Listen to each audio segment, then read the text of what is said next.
Once upon a time, in the serene town of Amadin, nestled between two dusty roads and flowery bushes, lived a 20-year-old girl named Lisa. She was the only daughter of Mr. and Mrs. Okoye, a well-known family in the town, not for their wealth, but for their honesty, dignity, and love. Mr. Okoye was a respected secondary school teacher. He was quiet but wise. His students loved him very much. Mrs. Okoye, on the other hand, was lively and loved by many.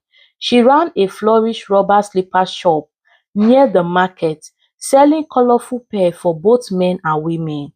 Every day after school, Lisa would stop by her mother's shop, help for a bit, eat her favorite jollof rice from a lunch box her mother had packed earlier, and then she returned home, freshen up and change her clothes. She was constant with her church activities, especially her choir practice, every Wednesday and Saturday. On the other days, she went straight to the community library, spending time in the library reading her favorite book. Lisa was focused, kind-hearted, modest, and deeply rooted in her Christian faith. She was the kind of girl other parents point to when they are giving their daughter caution. Be like Lisa, not those other girls who run after boys and club, the mother would say, shouting at the top of their voice at their children. Lisa did not see herself as special. She was simple, doing what she felt was right. She had a best friend named Faith, whose family was one of the wealthiest in the town. Faith was bubbly, fashionable, and loyal. They both balanced each other perfectly. Faith brought color into Lisa's life, and Lisa kept the faith grounded. One day, Faith excitedly invited Lisa to her little sister's birthday. She is turning 10 and daddy is going to make it grand, Faith said. There will be music, bouncing castle and even a photo brooch, she said. Lisa smiled. You know I don't really do party. Faith rolled her eyes playfully. You will this time. You are my best friend and I need you there. That evening, Lisa told her parents about the invitation over dinner. Mr. Okoye exchanged knowing look and smile. They know Faith's family very well for years and they trusted them completely. Sometimes when they both meet in church, they exchange greeting and the fathers talk for some time. You can go, my daughter, her father said warmly, handing her some money. Buy yourself a nice dress. You deserve to shine a little, my little girl, he said. Thank you, Daddy, Faith said, running into her room with excitement. The next day was Friday, and Faith reminded Lisa about the party. Please, my friend, I need you to be there. I know very well you don't attend party, but please don't disappoint me, he said, as they both parted ways that day. The next day, Lisa followed her usual routine: school, lunch at her mother's shop, and then she headed out to shop for the party. After much search, she found a beautiful red dress that made her blush mere looking at the cloth. It was simple but elegant. As she made her way home, she passed through a small shop by the roadside where a dark-skinned man stand holding a black hair. Aunty, come and buy this hair. This hair will fit you very well, he said with a smile. Lisa hesitated. She knew her hair was a bit rough and she needed a wig to complement her look, but it was a second-hand wig, and her mother had always warned her about buying second-hand things from places like that. The man kept pressing. You see this one? It is very beautiful. This one is from abroad. It will make you look like a princess, the man said. She looked at her few money in her purse. The money left in her purse could only afford a second-hand wig. She had no much money to buy a new wig. Against her better judgment, she bought the wig. When she got home, she felt strange. The room was cold, very cold, even when the fan was off. As she unpacked her shopping, a wave of uneasy swept over her. The moment she picked up the wig, goosebumps erupted across her skin. She quickly placed it on her wig stand and shook her head. "I am just tired," she said to herself. Unknown to her, a strange spirit has followed her home from the shop where she bought the wig. Saturday came. Lisa dressed up in her red dress and placed the wig on her head. Suddenly, her vision went blind. For a moment, she felt detached, just like someone had stepped into her body. Then it was gone. She blinked and she felt refreshed. She shook her head. The wig framed her face perfectly, added a mysterious glow she had never seen before. At the party, everyone turned to look at her. Men admire her, women whisper and children stare. For the first time in her life, she felt seen. That night, when she returned back from the party, she went straight to bed because she was tired. She remembered pulling off the wig and the dress. She had a dream, a strange dream. She saw herself in a nightclub. There she saw a beautiful woman standing by her side, laughing, drinking and dancing with strange men. Lisa got drunk. She laughed wildly. It felt so real.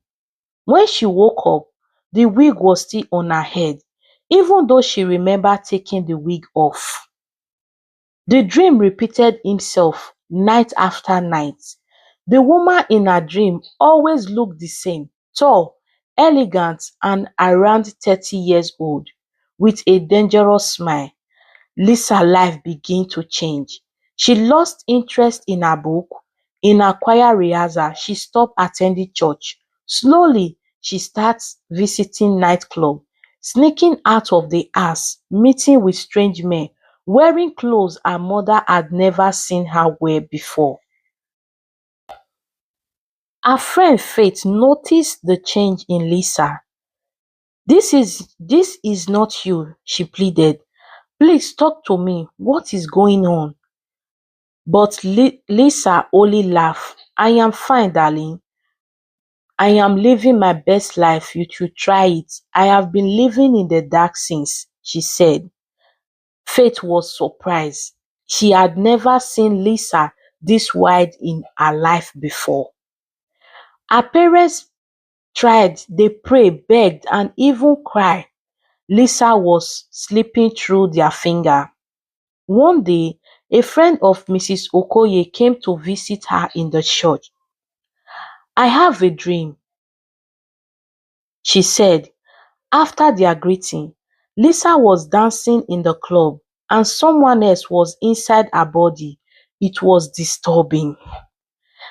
I have been having strange dreams about Lisa, Lisa's mother whispered. But whenever I woke up, I would forget everything as if I had never dreamed in my life before.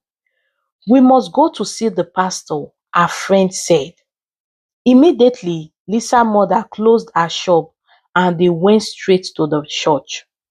When they got there, they explained everything to the pastor. The pastor listened carefully. He closed his eyes and prayed for some minutes. Then he opened them slowly. Your daughter is under possession. The wig she bought was once owned by a woman who died violently in a club. Her spirit could not rest. She lodged onto the wig, looking for someone to carry on her unfinished life. The woman had always enjoyed her life. Every day she attended the club. That is why she wished to continue her life. Tears rolled down Mrs. Okoye's eyes. "What do I do?" she said. "Please help me, sir. My daughter is slipping away." "Bring me the wig," he said. That night, while Lisa was asleep, her mother entered her room and gasped. The wig was still on her daughter's head.